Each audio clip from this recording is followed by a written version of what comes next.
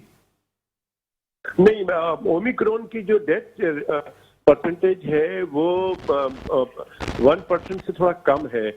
لیکن پرابلم یہ ہے کہ اس وقت جو اومیکرون اب جو نیا ویریئنٹ کے ساتھ آ رہا ہے یہ بہت تیزی سے بہت سارے ممالک میں پھیل رہا ہے. آپ کو شاید پتا ہوگا کہ اس وقت چائنا کا شہر شنگھائی جو ہے اسی ویریئنٹ کی وجہ سے مارچ سے لاک ڈاؤن لگا ہوا ہے. مارچ سے شنگھائی بند ہے، اور انڈیا میں بھی کیسز بڑھ رہے ہیں. پاکستان میں بھی اگر لوگ ٹیسٹ کرانا شروع کر دیں، جن کو بھی تھوڑا بہت بخار ہو رہا ہے وہ کرانا شروع کر دیں، تو اس کی بھی ہمارے یہاں بھی تعداد بہت زیادہ بڑھنی شروع ہو جائے گی. لیکن پرابلم یہ ہے کہ ہمارے ملک میں جو صورتحال ہے بہت بہتر ہے پہلے کی بنسبت، اور جو ترقی یافتہ لوگ ہیں وہاں پہ تو بہت ساری چیزیں ختم کر دی گئی ہیں. یہاں تک کہ کچھ ممالک میں تو یہ بھی نہیں کیا جا رہا ہے کہ ان کو جو ہے وہ ویکسینیشن کا سرٹیفکیٹ بھی نہیں چیک کیا جاتا، اور نہ ہی وہاں آئسولیشن میں ان کو رکھا جاتا ہے. ہاں، کچھ ممالک ایسے ہیں جہاں پر یہ پرابلم لوگوں کو فیس کرنا پڑتا ہے. سر مجھے بتائیے گا کہ جو یعنی دنیا کے دوسرے ملکوں میں جب یہ سب ویریئنٹ پہلے سے موجود ہے، جہاں پہ تیزی سے پھیل بھی رہا ہے، وہاں کیا علامات ہیں سر؟ کیا اس کی علامات پیٹ کا خراب ہونا یا اسہال یا ڈائریا ہونا، یہ بھی اس کی علامات میں سے ایک ہے؟ ہاں، اس میں کچھ لوگوں کو یہ بھی کمپلین ہے جو کہ نارمل کمپلین جس طرح ہوتی ہے کہ تیز بخار ہوتا ہے، کچھ کو کم تیز بخار ہوتا ہے، لو گریڈ فیور ہوتا ہے، گلے کی خراش، اور تھوڑا بہت نزلہ زکام، اور پیٹ پہ ڈائریا، پیٹ میں ہلکا پھلکا درد، جسم میں درد. یہ وہ سیم وہی جو کرونا وائرس کی جو سمٹمز ہیں، وہ سر میں درد ہوتا ہے. تو چیزیں وہی ہیں. کسی کسی پیشنٹ میں یہ شکایت آئی ہے، اور میں آج کل بھی کچھ مریضوں کو میں نے دیکھا ہے جو کہ ٹیلی فون پہ میں نے ٹریٹ کیا ہے، ان کے ساتھ یہی پرابلم ہے کہ ان کا بخار 4-5 دن تک 103-104 تک گیا، اور وہ اینٹی بایوٹک سے اور دواؤں سے کم نہیں ہوتا ہے، تو جو کہ لوگ بہت پریشان ہوتے ہیں. تو سمٹم جو کچھ انڈیویجول طور پہ لوگوں کا سمٹم یہ بھی ہے کہ لوگ جو ہے وہ کنفیوژن کا شکار رہتے ہیں، ٹیسٹ کراتے نہیں ہیں، اور ان کو نہ گلے میں تکلیف ہے، نہ نزلہ زکام ہے، جسم میں درد ضرور ہے، کمزوری بہت ہو جاتی ہے، اور بخار بہت تیز ہوتا ہے. تو یہ سمٹم ہے، اور میں سمجھتا ہوں کہ اس کے جو احتیاطی تدابیر ہیں، اس سے بچنے کے صرف 2 ہی طریقے ہیں، اس کو فالو کرنا چاہیے. اچھا سر، وفاقی حکومت کی جانب سے NCOC کو دوبارہ جو ہے وہ فعال کرنے کے لیے کہا گیا ہے. آپ سمجھتے ہیں کہ NCOC کا فعال ہونا بہت ضروری ہے؟ میں سمجھتا ہوں کہ ابھی NCOC کی ضرورت نہیں ہے. NCOC نے بہت اچھا کام کیا پچھلی 2 سالوں میں. بہت اچھا پاکستان میں کنٹرول کیا اور